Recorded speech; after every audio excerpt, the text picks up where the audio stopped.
अस्सलाम वालेकुम, welcome to car trader पीके। मैं हूं जीरक गिलानी और आज हम मौजूद हैं चंगान ऑटो लाहौर पे। आज जिस गाड़ी का रिव्यू हम करने जा रहे हैं वो है चंगान ओशान X7 और ये इसका कंफर्ट वेरिएंट है। इसके दो वेरिएंट आते हैं, एक चंगान ओशान X7 के अंदर आती है फ्यूचर सेंस और एक आती है कंफर्ट। अभी जिसका रिव्यू हो रहा है जो आप देख रहे हैं ये कंफर्ट वेरिएंट का रिव्यू है। अगर आप फ्यूचर सेंस का रिव्यू देखना चाहते हैं तो डिस्क्रिप्शन में दिए हुए लिंक के ऊपर जाके आप देख सकते हैं। फ्यूचर सेंस और कंफर्ट वेरिएंट के अंदर कुछ सीधा सीधा फ़र्क है जिनके अंदर से जो कि हैं इसकी सिर्फ और सिर्फ जो ड्राइवर सीट है वो 6 वे एडजस्टेबल है इलेक्ट्रिकली। जो इसकी पैसेंजर सीट है वो मैनुअल है। इसके अंदर अडेप्टिव क्रूज कंट्रोल नहीं है, इसके अंदर ऑटो ट्रंक नहीं है, इसके अंदर वेलकम पैकेज नहीं है और एक दो फ़र्क और हैं जो कि ज़्यादा वो नहीं है, मेजर नहीं है। खैर, ये गाड़ी, अगर इस गाड़ी की डायमेंशंस की बात की जाए तो ये गाड़ी टोयोटा फॉर्च्यूनर से ज़्यादा चौड़ी है और टोयोटा फॉर्च्यूनर जितनी ही लंबी है। अगर आप वीडियो के अंदर देख रहे होंगे, वीडियो के अंदर आपको इसकी प्रेजेंस उतनी उस तरह ग्रैंड नहीं लग रही होगी, लेकिन अगर आप इसको खुद देखें यानी कि अपनी आंखों से देखें तो इसकी प्रेजेंस ऑलमोस्ट फॉर्च्यूनर जितनी ही है। जो मेजर फ़र्क इसकी प्रेजेंस और फॉर्च्यूनर की प्रेजेंस में है वो इसकी सस्पेंशन और राइड हाइट का है और इसकी छत की हाइट का है। उसके अलावा इन दोनों की ये चौड़ी उससे ज़्यादा है। तो अगर आप इसको कंपेयर करना चाह रहे हैं, तो अगर आप इसकी एक इमेज बनाना चाह रहे हैं अपने दिमाग में, तो आप इसकी इमेज बना सकते हैं कि ये गाड़ी फॉर्च्यूनर से ज़्यादा चौड़ी है। उसके अलावा इस गाड़ी के अंदर जो हेडलैम्प्स, इस गाड़ी की डिज़ाइन की तरफ बाद में आते हैं, पहले इसकी पावर फिगर्स की तरफ आ जाते हैं। ये 185 हॉर्स पावर है और 300 न्यूटन मीटर टॉर्क है इसका। 300 न्यूटन मीटर टॉर्क, इसकी कंपेटिटर जितनी गाड़ियां हैं वो इसके पास पास भी इसके टॉर्क नंबर्स के अंदर और हॉर्स पावर नंबर्स के अंदर तो आ जाती हैं क्योंकि टर्बो होता है उनके अंदर, लेकिन टॉर्क के फिगर्स के अंदर वो इसके पास पास भी नहीं आती। फॉर्च्यूनर के अंदर 201 ब्रेक BHP है और टॉर्क नंबर उसके से ज़्यादा है जो 2.8 वेरिएंट है। जो 2.7 पेट्रोल वेरिएंट है वो 201 हॉर्स पावर तो है, लेकिन उसके टॉर्क फिगर्स इससे कम है। ये 300 न्यूटन मीटर टॉर्क प्रोड्यूस करती है, वो इससे कम टॉर्क प्रोड्यूस करती है। ब्रेक BHP में और टॉर्क में फ़र्क ये होता है कि जो गाड़ी की पिकअप होती है या गाड़ी की जो एबिलिटी होती है कि उसके अंदर जितना मर्जी आप वजन डाल दें, यानी कि अगर इसके अंदर 7 लोग भी बैठ जाएं और इसके टॉर्क फिगर्स हाई हैं तो इसका मतलब ये है कि ये 7 लोगों को भी लेके उसी तरह पिकअप आपको फील करवाएगी जिस तरह एक बंदे पे करवाएगी। अगर इसके टॉर्क फिगर्स लो हैं और हॉर्स पावर के फिगर्स ज़्यादा हैं तो अगर आप इसको लोड कर देते हैं तो फिर इसकी परफॉर्मेंस के अंदर आपको बहुत ज़्यादा फर्क फील होगा। मार्केट के अंदर जितनी भी SUVs हैं इस टाइम पे, जो कॉम्पैक्ट SUVs हैं, क्योंकि ये C+ कैटेगरी के अंदर आती है, क्योंकि इसके अंदर दो वेरिएंट आते हैं, एक 7 सीटर है और एक जो है ना 5 सीटर है। अब इसके अंदर जो सबसे बड़ी एम्बिग्विटी लोगों को फील होती है वो ये होती है कि जो 7 सीटर वेरिएंट है वो सस्ता है और उसके अंदर फीचर्स कम है, और जो 5 सीटर वेरिएंट है वो महंगा है और उसके अंदर फीचर्स ज़्यादा हैं। तो ये आप जो है ना इसको यहाँ पे क्लियर कर सकते हैं कि इसके अंदर जो 7 सीटर वेरिएंट है वो सस्ता है और फीचर्स थोड़े से कम है। जो 5 सीटर वेरिएंट है वो महंगा है। अब अगर हम इसकी फ्यूल एवरेज की बात करें तो फ्यूल एवरेज इसकी पाकवीज ने एक वीडियो बनाई हुई है, उसके अंदर उसने काफ़ी सारी SUVs को कंपेयर किया है। हम इतनी सारी SUVs को इकट्ठा कंपेयर अभी नहीं कर सकते, तो आप पाकवीज वाली वीडियो देख सकते हैं, उसको भी हम लिंक कर देंगे डिस्क्रिप्शन के अंदर। उन्होंने सारी गाड़ियों की जितनी SUVs हैं जिसमें टुक्सॉन है और इस तरह MG HS वगैरह, उन सारियों की जो एवरेज है वो कंपेयर की है। उसके अंदर SUVs के अंदर सबसे ज़्यादा एवरेज ओशान X7 दे रही है। इसके टॉर्क और पावर फिगर्स भी सबसे ज़्यादा है। दोनों वेरिएंट्स की प्राइसेस डिस्कस करते हैं, लेकिन अभी हम कंफर्ट वेरिएंट की प्राइस आपको बताते हैं। कंफर्ट वेरिएंट की प्राइस थी 83,99,000, लेकिन 31st ऑफ जनवरी तक 31st ऑफ जनवरी तक इसकी प्राइस 3 लाख रुपीज़ डिस्काउंट पे चल रही है, यानी कि 79,99,000 रुपीज़ की गाड़ी इस टाइम रिटेल हो रही है। अगर आप अभी बुक करवाते हैं तो आपको 3 लाख रुपीज़ का डिस्काउंट मिलेगा। ये तो हो गए इसके सारे के सारे टेक्निकल स्पेसिफिकेशंस और ये वो। अब हम आ जाते हैं इसकी डिज़ाइन स्ट्रेटजी की तरफ कि इसके ऊपर इसका डिज़ाइन किस तरह का। सबसे पहले तो अगर आप देखें तो बहुत ही एग्रेसिव डिज़ाइन है और शार्क फेस टाइप जो है ना डिज़ाइन है। अगर आप इसको कंपेयर करना चाहें तो टोयोटा जो है वो भी आजकल अपनी गाड़ियों के अंदर इसी तरह की जो फ्रंट लुक है वो प्रोवाइड कर रहा है। टोयोटा कोरोला क्रॉस है जिसके अंदर और ये वो जो सारी गाड़ियाँ उनके अंदर भी इसी तरह के नोज़ ऊपर है, और लाइट्स हेडलाइट्स जो हैं वो नोज़ के ऊपर ऊपर होती हैं। फिर उसके बाद नीचे ग्रिल होती है काफ़ी बड़ी, और उसके बाद नीचे जो नीचे वो स्पॉइलर और कट्स वगैरह होते हैं वो नीचे होते हैं। इसके अंदर भी इसी तरह, इसके अंदर मल्टी टियर हेडलैम्प है। मल्टी टियर हेडलैम्प हमने सुनील भाई साहब से सीखा है। ये मल्टी टियर हेडलैम्प इस तरह है कि इसके अंदर ऊपर वाली लाइट अलग है और नीचे ये सिर्फ और सिर्फ दिखावे की लाइट्स हैं। वो जो कहते हैं कि मगरमच्छ के आंसू दिखाने के और रोने के, और वो जो भी होता है, दांत होते हैं या आंसू होते हैं, ये मल्टी टियर हेडलैम्प्स है। इसके अंदर DRLs हैं और लो बीम है। जो मेन हाई बीम है और जो मेन गाड़ी की लाइट है वो ये नीचे लगी हुई है। अब अगर आपको ये लग रहा है कि ये तो इसकी गाड़ी की लाइट नीचे है, तो इसकी प्रोजेक्शन का क्या हिसाब किताब होगा। अगर आपने देखा हो कि फॉग के अंदर या जहाँ पे भी लाइट की ज़रूरत होती है, वहाँ पे ये जो नीचे की माउंटेड लाइट्स होती हैं ये काफ़ी कारआमद रहती हैं। बसों के अंदर आपने देखा होगा कि ड्राइवर ऊंचा बैठा होता है, हेडलाइट नीचे होती है। उसमें क्या होता है कि जो हेडलाइट होती है वो सड़क के ऊपर बहुत ज़्यादा फैल रही होती है। जो ऊंची हेडलाइट होती है उसके अंदर भी कोई ज़्यादा फर्क नहीं होता, लेकिन नीचे माउंटेड जो हेडलाइट होगी, गाड़ी की हाइट भी थोड़ी ऊंची है, तो जो लो माउंटेड हेडलाइट होगी वो क्या करेगी कि वो आपका विजन ज़्यादा ब्रॉड कर देगी एज कम्पेयर टू अब अगर यहीं पे हेडलाइट माउंटेड हो। अगर हम इसकी अब प्राइस को और इसके फीचर्स को, इसकी प्रेजेंस को कंपेयर करें इसके कंपटीटर्स के साथ, तो इसके कंपटीटर्स में आती है टुक्सॉन, स्पोर्टेज, और they are very good cars no doubt. लेकिन इसकी प्रेजेंस और अगर आप प्राइसेस को कंपेयर करें तो ये उन दोनों से सस्ती है, MGHS से भी शायद सस्ती है। लेकिन इसके अंदर फीचर्स, इसकी प्रेजेंस, इसकी लुक्स उन सारों को कम्पीट करती हैं। Hyundai Tucson और Kia Sportage तो वैसी एक जनरेशन पुरानी हो गई है अब, तो वो थोड़ी पुरानी पुरानी लगती हैं, लेकिन ये इसकी लेटेस्ट जनरेशन जो है वो यही चल रही है सारी मार्केट के अंदर, यानी कि इंटरनेशनल मार्केट के अंदर भी यही जनरेशन चल रही है, यही शेप चल रही है। और ISO 9001 होती हैं ये, ISO 9001 होती हैं, या शायद ये ISO सर्टिफाइड गाड़ियाँ होती हैं। जो फीचर्स आपको यूरोप के अंदर मिलेंगे वही फीचर्स आपको इसके अंदर यहाँ पे मिलेंगे। अब ये हो गया इसके वेरिएंट्स का कंपैरिजन। इसके पावर फिगर्स हो गए। हमने इसकी सामने से जो है वो डिज़ाइनिंग को देख लिया। इसकी सामने की डिज़ाइनिंग के अंदर मैं आपको बताता हूँ कि जो आपका लोगो है वो नहीं है, ये एक ही ये सामने से स्मूथ है, और उसके इर्द गिर्द क्रोम की एक क्लैडिंग है। उसके अलावा ये ग्रिल के अंदर यहाँ पे भी एक क्रोम की क्लैडिंग चल रही है। ये पियानो ब्लैक में है, ये भी पियानो ब्लैक में है। जो लोगो है उसके अंदर भी पियानो ब्लैक है। ये जो ग्रिल है इसके अंदर पियानो ब्लैक और क्रोम की लाइनिंग चल रही है। सामने जो कैमरा लगा हुआ है वो बड़ा मज़ेदार तरीके से फिट हुआ हुआ है। जिस तरह ग्रिल इस तरह थोड़ी इस तरह करके ग्रिल की है ना, वो फिन्स बनी हुई हैं, बिल्कुल उसी तरह जो कैमरा है वो उसकी भी हाउसिंग बिल्कुल उसी तरह बनी हुई है। जो नंबर प्लेट की प्लेसमेंट है वो नीचे वाली साइड पे है। फिर ग्रिल के इर्द गिर्द यहाँ पे भी सारे का सारा क्रोम चल रहा है। हेडलाइट के नीचे यहाँ पे एक रेड कलर की पट्टी चल रही है जो इसकी स्पोर्ट्स लुक देती है, और इसको ये +2 हॉर्स पावर, ठीक है। और ये नीचे इसके सामने रडार है। ये रडार ऑटोमेटिक ब्रेकिंग के लिए ही यूज़ होता है, क्योंकि इसके अंदर एडेप्टिव क्रूज कंट्रोल तो नहीं है, तो इसका रडार सिर्फ और सिर्फ ऑटोमेटिक ब्रेकिंग के लिए ही यूज़ होगा। तो ये हमारी होगी सामने से इसकी सारी लुक। कंपैरिजन करें अगर इसके कंपेटिटर्स के साथ, तो मेरे ख्याल से ये गाड़ी खूबसूरत बाकी सारी गाड़ियों से ज़्यादा बनी हुई है। और अगर आपने इसकी जो है वो अदर कंपेटिटर्स के साथ रेस देखनी है तो वो सुनील मंच साहब ने की हुई है। आपकी वो वीडियो नीचे लगा देंगे, वो देख लें। हमारी भी कैपेसिटी नहीं है कि हम सारी गाड़ियाँ इकट्ठी चला सकें। तो ये हो गया इसका फ्रंट। अब हम चलते हैं इसकी साइड की तरफ। अच्छा, अब इसकी साइड पे जाने से पहले हम आपको इसकी जो इंजन बे है वो दिखा देते हैं। इसके अंदर ये सामने से सारे का सारा जो है कवर्ड है। इसके अंदर अगर आप टोयोटा के यूज़र हैं पुराने, और हमने सुबह आधा घंटा लगाया है क्योंकि हम इसका पहली दफ़ा ये खोल रहे थे, तो अगर आप टोयोटा के यूज़र हैं तो आपको आदत होगी इधर से यूं करके इसका लॉक उठाने की। फर्स्ट ऑफ ऑल तो ये इसका लॉक नहीं है अगर आप नीचे से देख रहे हैं, ठीक है। सेकेंडली ये इधर को नहीं जाता।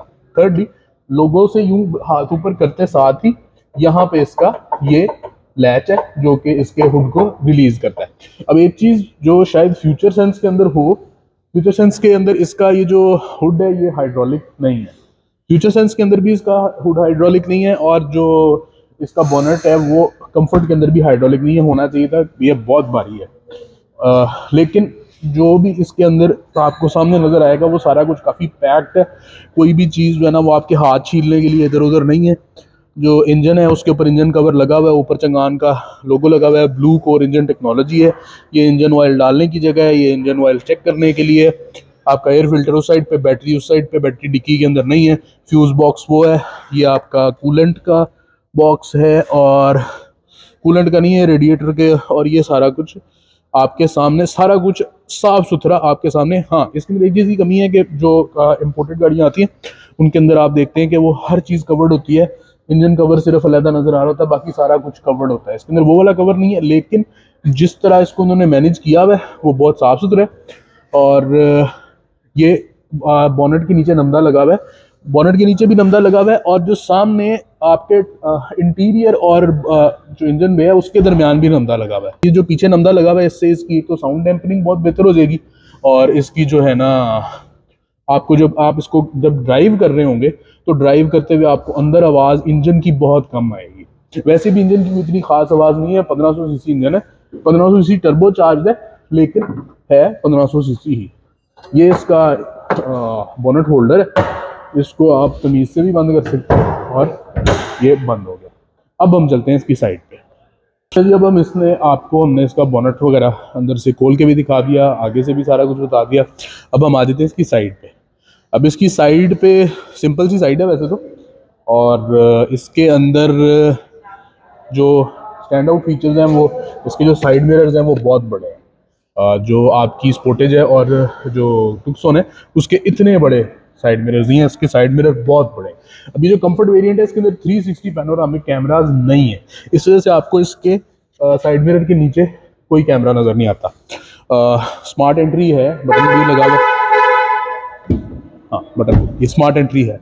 और इसके नीचे जैसे यहाँ पे हेड जो आपका हेडलैम्प है उसके नीचे रेड कलर की एक लेडिंग चल रही है, उसी तरह आपकी ये जो एसयूवीज के अंदर आजकल हर एसयूवी के अंदर ही ये ब्लैक वाली क्लैडिंग आती है, उस ब्लैक वाली क्लैडिंग को कंटिन्यू करते हुए यहाँ पे भी नीचे एक रेड कलर की क्लैडिंग चल रही है। अब टोयोटा क्रोला क्रॉस के साथ इसकी साइड को कंपेयर किया जाता है, लेकिन टोयोटा क्रोला जो क्रॉस है उसकी साइड के अंदर यहाँ पे एक यूं करके पूरा एरो बना हुआ है जो काफ़ी बल्कि सी उसको लुक देता है, बाहर को निकला हुआ है। इसकी भी लुक साइड से बहुत बल्कि है, लेकिन इसकी लुक है काफ़ी स्लीक है। इसके ऊपर एक लाइन इस तरह चल रही है, फिर एक ये कर्व चल रहा है, और ये जो कर्व है वो यहाँ पे आके ऊपर वाली लाइन के पास आ जाता है, मिलता नहीं है, लाइट के पास आ जाता है। खैर, टोयोटा क्रोला क्रॉस जैसी इसकी साइड नहीं है, टोयोटा क्रोला क्रॉस की साइड बहुत छोटी है, ये बहुत बल्कि है। यानी कि मैं अगर चलना शुरू करता हूँ, चलने से तो नहीं, लेकिन इसकी जो आपको लुक एंड फील है वो बहुत ज़्यादा बल्कि फील होती है उससे टोयोटा क्रोला क्रॉस है। टोयोटा क्रोला क्रॉस के साथ इसकी साइड को कंपेयर नहीं किया जा सकता। जो स्टैंड आउट फीचर इसकी साइड का वो इसका टायर है। इसके ऊपर ये गीटी कंफर्ट का टायर लगा हुआ है, गीटी कंपनी का। ये वही टायर है जो यूरोपियन गाड़ी जो हमारी पुरजो है उसके अंदर भी आता है, और अच्छा टायर होगा कोई वो यूरोपियन गाड़ी के अंदर आ रहा है, इसके अंदर भी वही टायर आता है, और 19 इंच के टायर हैं इसके। ये अपने कंपेटिटर्स के अंदर सबसे बड़ा टायर है, और इसका रिम भी सबसे बड़ा है, क्योंकि टायर सबसे बड़ा है तो रिम भी सबसे बड़ा है। 19 इंच का रिम, 19 इंच का टायर है, और काफ़ी खूबसूरत टायर है। इसके जो रिम है उनके अंदर आपको ब्लैक और सिल्वर का कम्बिनेशन नहीं मिलता, जो कि आपको बाकी सारी गाड़ियों के अंदर मिलता है, लेकिन इसके अंदर आपको क्रोम के अंदर ही ये टनल, ये जैसे आपके एरोप्लेन का इंजन होता है उसको सामने से देखें तो जिस तरह की लुक होती है उस तरह का इसके रिम की लुक है। तो यही इसकी साइड, हाँ इसकी साइड के ऊपर एक जो चीज़ है, इसके ऊपर पैनोरामिक सनरूफ है जो फ्यूचर सेंसर इसकी सेम है। इसके अलावा इसके ऊपर ये रेल चल रही है, उसकी लुक को थोड़ी सी वो ज़रा बल्कि करती है। इसकी रेल मुझे लगता नहीं है कि फंक्शनल है, लेकिन नहीं फंक्शनल है। ऊपर आपके पास माउंटिंग पॉइंट्स हैं, फंक्शनल रेल है, माउंटिंग पॉइंट्स के साथ है, और बड़े खूबसूरत से सिल्वर से, क्रोम का टच नहीं है, मैट सिल्वर टाइप की उसकी फिनिश है। आपके दरवाज़ों के ऊपर यहाँ पे क्रोम पट्टी चल रही है, इस जगह पे क्रोम नहीं है, हैंडल्स के ऊपर क्रोम नहीं है, लेकिन ऊपर वाली साइड पे यहाँ पे ये यहाँ तक एंड तक क्रोम पट्टी चल रही है। तो ये हो गया इसका फ्रंट। अब हम आ जाते हैं इसकी पिछली साइड पे। अच्छा जी, अब हम आ गए हैं इसकी पिछली साइड पे। अगर आपको ये लाइटें पिंक पिंक लग रही हों तो इस वजह से क्योंकि हमने फ़िल्टर लगाया हुआ है मुझे गोरा दिखाने के लिए, ठीक है। वैसे ये लाल ही है, ठीक है। और सामने वाली लुक बहुत एग्रेसिव है, पीछे वाली लुक बहुत खूबसूरत है। पीछे जिस तरह आगे बहुत सारी चीज़ें हैं, उसी तरह पीछे भी बहुत सारी चीज़ें हैं। ऐसे नहीं कि खाली खाली नहीं लगती।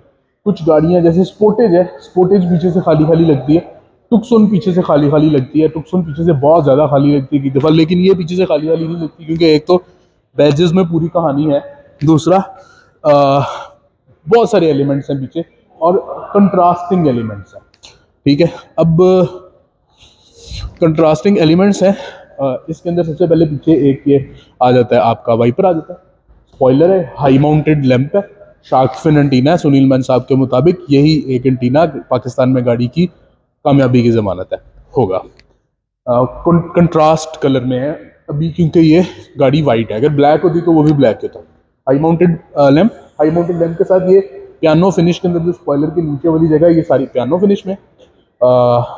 ये इसकी लाइट्स हैं, लाइट्स का पूरा बार चल रहा है और ये जलता भी है, ठीक है।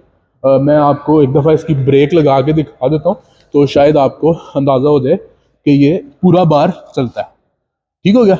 और इसके जो इंडिकेटर्स हैं वो भी मैं आपको एक दफ़ा चला के दिखा ही देता हूँ। इंडिकेटर्स जो हैं वो प्रोग्रेसिव नहीं है, लेकिन इंडिकेटर्स काफ़ी बड़े हैं, तो यानी कि वो काफ़ी जो है ना प्रोमिनेंट लगते हैं। तो उसके अलावा इसके पीछे जो ब्रांडिंग हुई हुई है, अच्छा जो टेल लाइट्स हैं, टेल लाइट्स के बिल्कुल नीचे ये इशारा है, इशारे के बिल्कुल साथ ये पूरी गाड़ी के पीछे एक क्रोम पट्टी चल रही है जिसके ऊपर लिखा हुआ है ओशान। ओशान के बाद यहाँ पे भी लिखा हुआ है ओशान, उन्होंने कंफर्म कर दिया कि ये ओशान ही है, ठीक है। पीछे इसका लोगो लगा हुआ है। अब ये वाला लोगो है, ये फ्लैट नहीं है, ये उभरा हुआ है। उसके बाद ये X7 है और इसके पीछे कंफर्ट नहीं लिखा हुआ। इसके अंदर आपको ये नहीं पता लगेगा कि ये कंफर्ट है कि फ्यूचर सेंस है। अगर किसी ने इसकी 7th सीट अगर नहीं खोली हुई तो आपको बाहर से अंदाज़ा नहीं होगा कि ये कंफर्ट है कि फ्यूचर सेंस है। ये 300T लिखा हुआ है। 300T के अंदर उन्होंने अपने जो torque figure, number plate placement Sportage के अंदर यहाँ पे नहीं, स्पोर्टेज के अंदर भी ऊपर ही आती है। कुछ SUVs हैं उनके अंदर यहाँ पे नीचे आती है नंबर प्लेट, इसकी यहाँ पे ऊपर है। उसके बाद अगर हम इसके ट्रंक को खोलते हैं, ये वाला जो वेरिएंट है इसके अंदर ऑटो ट्रंक नहीं है, जो फ्यूचर सेंस है उसके अंदर ऑटो ट्रंक है। अब इसके अंदर यहाँ पे इसके ये मैट्स पड़े हुए हैं, उसके अलावा ये ओनर मैनुअल, हाँ। उसके बाद अब यहाँ पे हम इसको थोड़ा सा आगे ले आते हैं ताकि हम आपको दिखा सकें कि 7th जो रो है उसको कैसे खोलते हैं। और उसके अंदर अगर इसकी 7th रो को नहीं खोलते ना तो बहुत बड़ा ट्रंक है, ऑलमोस्ट 1400 लीटर का ट्रंक है, जिसके अंदर, और ये अपनी जो सेगमेंट है उसके अंदर शायद सबसे बड़ा है। हवाल H6 जो HEV है, मैंने उसका ट्रंक देखा, वो भी काफ़ी बड़ा था लेकिन वो ऊंचा हो जाता है थोड़ा सा, जिसकी वजह से स्पेस दोबारा कम हो रही थी। इसकी ओपनिंग भी बहुत वाइड है और उसके बाद इसके अंदर स्पेस भी बहुत ज़्यादा है। तो अब हम थोड़ा सा इसको आगे ले आते हैं। अच्छा जी, अब हम यहाँ पे आगे आ गए हैं और ये वाली लाइट जो आपको पिंक नज़र आ रही है वो मेरे ग्लैमर फैक्टर की वजह से आ रही है। तो अब हम ये जो आगे आ गए हैं, इसके अंदर आपकी जो 7 सीट्स हैं वो बड़े आराम से यहीं से खुल जाती हैं। ये आपने एक खोल ली और ये आपने, ये आपकी दूसरी भी सीट खुल गई। और इसके पीछे उन्होंने वो लगाया हुआ है कि ये यहीं पे साथ चिपक जाती है, ये अंदर घूमती नहीं फिरती। इसको आप यहाँ से बंद भी यहीं से कर सकते हैं, ये यूं करके ही इसको आपने थोड़ा सा खींचना है, आप उसको ये इसको खींचेंगे और इसको गिरा देंगे, ये बंद हो जाएगी। और इसको भी आप थोड़ा सा खींचेंगे और ये गिरा देंगे तो बंद हो जाएगी। अब अगर आपको इससे भी ज़्यादा स्पेस इसके अंदर चाहिए तो उसके लिए आप साइड पे आए, दरवाज़ा खोल लें, इसको यहाँ से पकड़ें। सबसे पहले तो आप इसको थोड़ा पीछे कर लें, आप इसको फुल पीछे कर लें, उसके बाद आप इसको नीचे गिरा लें, इसको थोड़ा सा पीछे करके, वरना ये फुल नीचे गिरेगी नहीं। ये वाली भी आपकी सीट नीचे गिर गई और ये आपका ऑलमोस्ट एक बेड बन जाएगा, ये वाली सीट भी गिरा के। आप इसको फिर जो आपका फ्यूचर सेंस है उसके अंदर तो ये आप ये वाली सीटें जब गिरा लेते हैं तो ये पीछे एक बेड की तरह ही हो जाता है। अब आप इसको वापस सीट को पीछे कर लें। सीट के अंदर भी एडजस्टमेंट है, वो जब आपको हम इसका वो इंटीरियर अभी दिखाते हैं, तब दिखाएंगे। तो ये होगी हमारी बैक।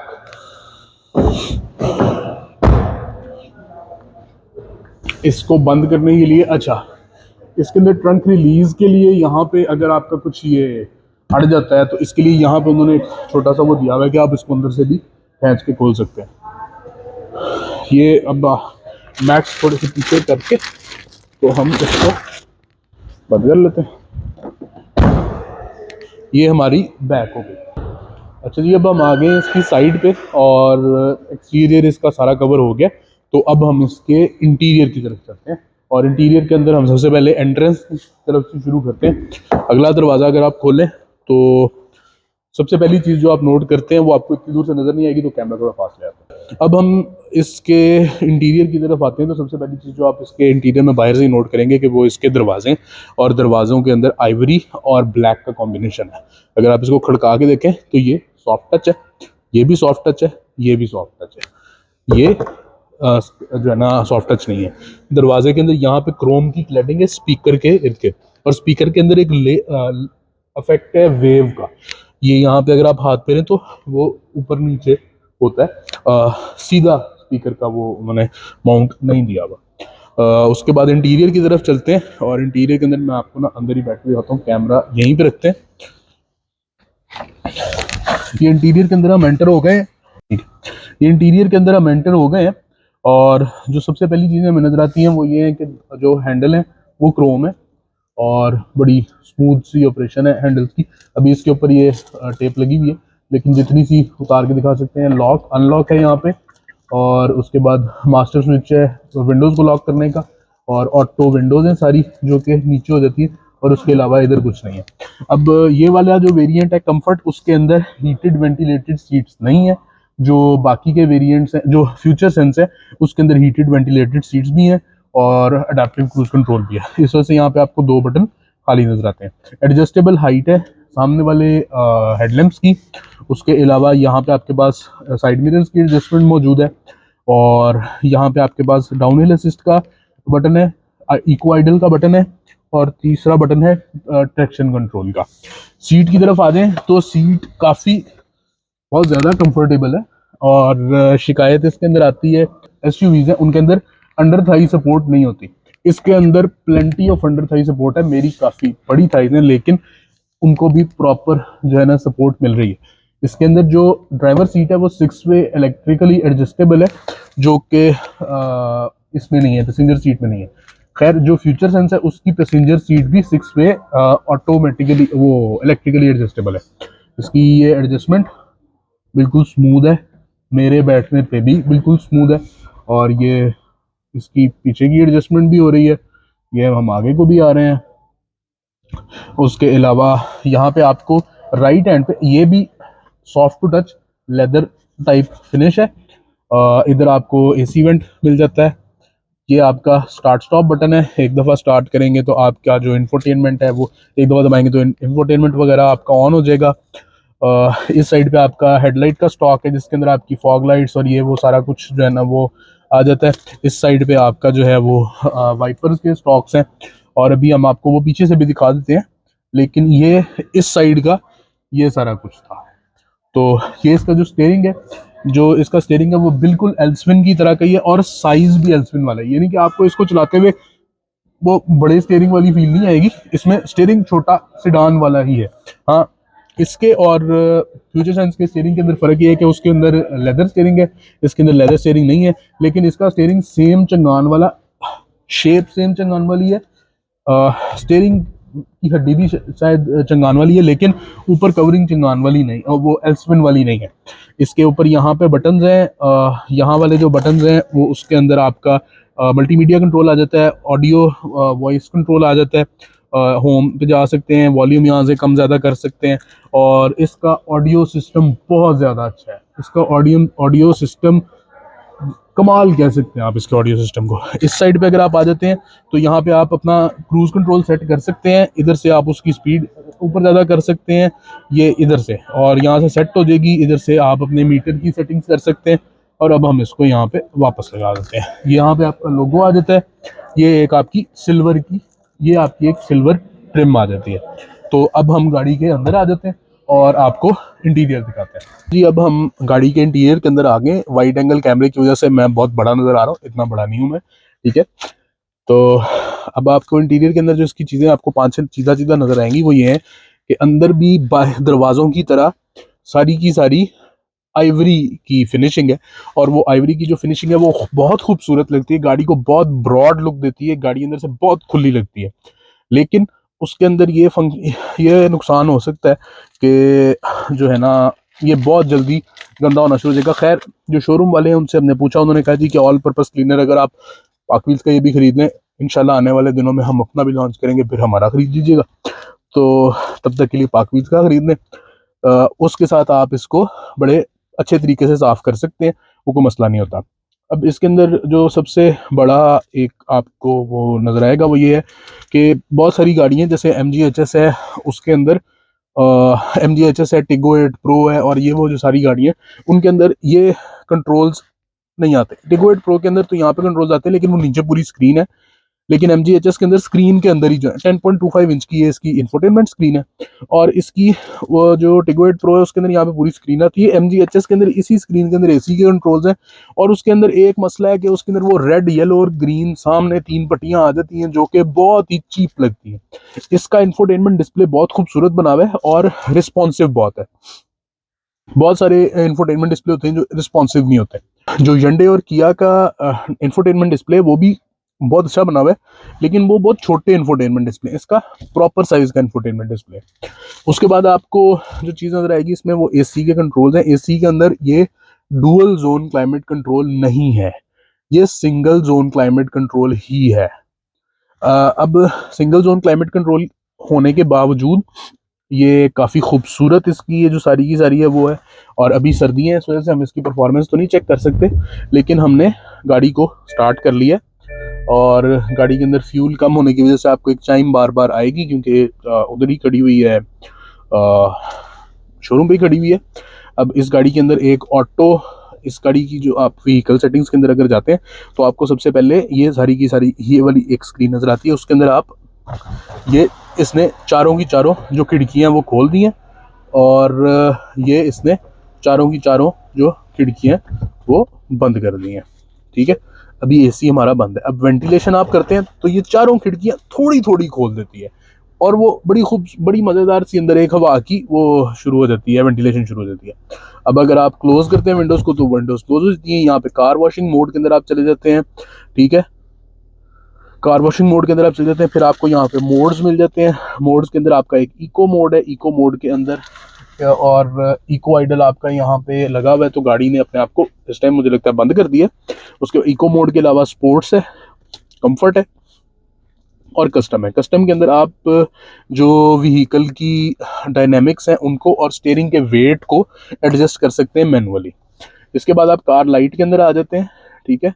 कार लाइट के अंदर आप आते हैं तो वेलकम लैंप, कंपनी मी होम है। कंपनी मी होम Hyundai ने इंट्रोड्यूस करवाया था पाकिस्तान के अंदर। इसमें ये होता है कि आप गाड़ी बंद करके चले भी जाते हैं तो 30 सेकंड के लिए बाद में लाइटें ऑन रहती हैं, ताकि आपने जहाँ तक पहुँचना है वहाँ तक पहुँच जाए। उसके बाद वन टच कम्युनिकेशन है इसके अंदर। ये कार बॉडी के अंदर आप चले जाते हैं, प्रॉक्सिमिटी अनलॉकिंग इसके अंदर ऑफ हुई हुई है, इसको आप ऑन कर सकते हैं। ये आप थोड़ा सा गाड़ी से दूर जाएंगे तो गाड़ी लॉक कर लेगी, इतने आपको अनलॉकिंग और लॉकिंग दोनों कर सकते हैं। स्मार्ट डोर लॉकिंग इसमें है, ऑटोमेटिक डोर लॉकिंग है, डोर लॉक अलर्ट है, independent locking for driver door अभी ऑफ है, ऑन हो सकता है कि सिर्फ ड्राइवर का डोर लॉक हो जाए बाकी खुले रहें। ऑटोमेटिक विंडो क्लोजिंग जो है वो इसके अंदर अभी ऑन है, ठीक है। इसके बाद एयर कंडीशनिंग में आ जाते हैं, उसकी सेटिंग्स है। ड्राइवर सपोर्ट में आ जाए, उसकी सेटिंग्स है। कस्टम ड्राइविंग मोड्स हैं। फिर व्हीकल कंडीशन में आ जाते हैं तो ये अपना पूरे का पूरा खुद टेस्ट करती है। इसके अंदर सारी चीज़ें नॉर्मल आएंगी, लेकिन फ्यूल इसमें अभी क्योंकि नहीं है तो फ्यूल के ऊपर ये क्वांटिटी के ऊपर इंसफिशिएंट कह रही है। इसके अंदर टायर प्रेशर मॉनिटरिंग सिस्टम भी है। ये इसकी हैजर्ड लाइट्स हैं, ये इसकी हैजर्ड लाइट्स ऑन हो गई हैं और ये ऑफ हो गई हैं। ऑफ हो जाओ, ऑफ हो गई। यहाँ से आप AC ऑन कर देते हैं। अब इसका AC ऑन हो गया, यहाँ से आप इसका टेम्परेचर कम ज़्यादा कर सकते हैं, ठीक है। AC मैं यहाँ से ऑफ कर देता हूँ। अब इसके अंदर एक फीचर ये भी है कि आप इसके अंदर आके बैठें। गर्मियों का दिन है, आप इसके अंदर आते ही मैक्स एसी दबाते हैं, आपका एसी फुल स्पीड के ऊपर ऑन हो जाता है। और सुनील बहन साहब ने हमें ये करके भी दिखाया हुआ है कि अगर आपका फुल एसी ऑन है तो आपको अगर कॉल आती है ब्लूटूथ के ऊपर कनेक्टेड, तो आपका एसी जो है वो अपना ब्लोअर कम कर देता है ताकि आपको आवाज़ आ सके। उसके अलावा इसके अंदर स्टोरेज स्पेस की तरफ अगर आ जाए तो यहाँ पे हमारे पास ये स्टोरेज स्पेस अवेलेबल है। इसके अंदर यहाँ पे ये जो दो कप होल्डर हैं वो हैं। उसके अलावा ये एक स्टोरेज स्पेस अवेलेबल है जो कि ज़्यादा डीप नहीं है लेकिन ब्रॉड काफ़ी है। ऊपर वाली साइड पे यहाँ पे कोई स्टोरेज नहीं है, नीचे वाली साइड पे यहाँ पे स्टोरेज है। ये हमारी स्टोरेज आ गई। और आपको आपकी इत्तला के लिए आपको बताते थे कि सायरा शरोज जो कि एक एक्ट्रेस हैं, उनके पास भी यही गाड़ी है, तो उसकी वैल्यू भी, इसकी वजह से भी इसकी वैल्यू बढ़ जाती है। तो ये हो गया इसका इंटीरियर। एसी वेंट्स बहुत खूबसूरत है, गाड़ी का इंटीरियर ओवरऑल बहुत ज़्यादा खूबसूरत है। हमने गाड़ी को ऑफ कर दी, अब हम आपको गाड़ी का मीटर एक दफ़ा दिखा देते हैं। अच्छा जी, अब हम आपको इसका जो क्लस्टर है वो दिखा देते हैं। आप एक दफ़ा इसको ऑन दबाते हैं और ये आ जाती है इस स्क्रीन के ऊपर, फिर आप दोबारा ऑन दबाते हैं तो इसका मीटर ऑन हो जाता है। मीटर के अंदर आपको स्पीड नज़र आ रही है, आपको क्रूज़ कंट्रोल की इन्फॉर्मेशन मिलेगी, आपको फ्यूल की इन्फॉर्मेशन मिलेगी। फ्यूल, इसका मीटर ये सारे का सारा डिजिटल ही है, लेकिन इसकी ये जो फ्यूल गेजेस हैं और इस साइड पे जो आपके हीट का गेज है वो बिल्कुल एल्सविन की तरह ही है, लेकिन उसका डिजिटल नहीं है, इसका डिजिटल है। अब हम इसको स्टार्ट कर देते हैं तो आपका ये इस साइड पे आरपीएम मीटर आ गया, उस साइड पे आपका स्पीडोमीटर आ गया। ये कितनी चली हुई है वो ओडोमीटर बता रहा है, पार्किंग में खड़ी है पार्किंग वाला बता रहा है, वो पी बता रहा है। और ये हमसे बंद हो गई, ठीक है। उसके बाद ये इस टाइम कस्टम पे खड़ी हुई है, फ्यूल पूरा नहीं है जिसकी वजह से हमें बार बार वार्निंग दे रही है। स्पीड ऊपर डिजिटल भी आ रही है और जब आप इधर इसमें क्रूज़ कंट्रोल लगाएंगे तो वो भी इसके अंदर यहाँ पे शो हो जाएगा। जो इको आइडल है उसका बटन यहाँ पे हमने ऑफ़ कर दिया, ये मैंने इको आइडल ऑन किया। उसके साथ ये मैंने डाउन हिल ये असिस्ट ऑन कर दिया, डाउन हिल असिस्ट ऑफ कर दिया। ये ट्रैक्शन कंट्रोल ऑफ किया, ये ट्रैक्शन कंट्रोल ऑन कर दिया। ट्रैक्शन कंट्रोल की लाइट उसके ऊपर ही मौजूद है। तो ये हमारा हो गया क्लस्टर। क्लस्टर पूरी इन्फॉर्मेशन प्रोवाइड करता है, पार्किंग, ब्रेक, होल्ड और ये वो सारी चीज़ें, हर चीज़ के बारे में बताता है। ये हमने अब गाड़ी बंद कर दी क्योंकि, और गाड़ी बंद करने पे और ऑन करने पे एक बड़ी खूबसूरत सी एनिमेशन भी यहाँ पे आती है। अच्छा जी, तो ये था हमारा आज का चंगान और शान X7 कंफर्ट वेरिएंट का रिव्यू। इसके अंदर हमने आपको इसके फ्रंट, साइड, बैक, इंटीरियर और सीट स्पेसिंग और उसके अलावा इसकी ड्राइव की फील और इसके जितने भी एडवांस फीचर्स हैं उन सारों के बारे में बताया। अगर आप इस गाड़ी को अभी बुक करवाते हैं, इस टाइम इसके ऊपर 3 लाख रुपया ऑफ चल रहा है। ये गाड़ी इस टाइम 79,99,000 रुपीज़ की है, जबकि ये गाड़ी 31 जनवरी के बाद दोबारा 83,99,000 की होगी। तो अगर आप ये गाड़ी लेना चाहते हैं तो this is the best time, क्योंकि अभी इसके ऊपर एक डिस्काउंट चल रहा है। इसके अलावा अगर आप इसको कंपेयर करना, वैसे तो हमने आपको सारी चीज़ें बता दी हैं, लेकिन एज अ कंपैरिजन अगर आप अगर आप सोच रहे हैं, आपने 5-6 गाड़ियाँ रखी हुई हैं अपनी लिस्ट के अंदर, जिनके अंदर से आपने गाड़ी लेनी है और आप इसी सेगमेंट की गाड़ी लेना चाह रहे हैं, तो इसके अंदर आपके पास शान X7 आ जाती है। इसके अलावा आपके पास आ जाती है जेंडर टुक्सन के अंदर आपको 7 सीटर वेरिएंट नहीं मिलता। अगर आपको सेम प्राइस रेंज में 7 सीटर गाड़ी चाहिए, अगर आपको 80 लाख रुपीज जो कि टुक्सन स्पोर्टेज MGHS की वो है प्राइस रेंज है, उसके अंदर अगर आपको 7 सीटर गाड़ी चाहिए, तो अगर आप चेरी टिगोइड प्रो की तरफ जाते हैं तो आपकी प्राइस ऊपर चली जाती है, फॉर्च्यूनर की तरफ जाते हैं प्राइस ऊपर चली जाती है। लेकिन 7 सीटर गाड़ी के अंदर ये आपको परफेक्ट कॉम्बिनेशन मिलता है राइड का, कंफर्ट का और फीचर्स का विद 7 सीट्स। तो अगर आप एक 7 सीटर गाड़ी ये टुक्सन और किया स्पोर्टेज से भी कम बजट के अंदर खरीदना चाह रहे हैं, तो this is the best time to buy this car, क्योंकि अभी इसके ऊपर भी डिस्काउंट चल रहा है। तो ये था आज का हमारा रिव्यू शान X7 का। हम मौजूद थे चंगान ऑटो लाहौर पे। मैं हूं ज़ीरक गिलानी। आज का रिव्यू यहीं पे खत्म होता है, इजाजत दें, इंशाल्लाह अगले रिव्यू का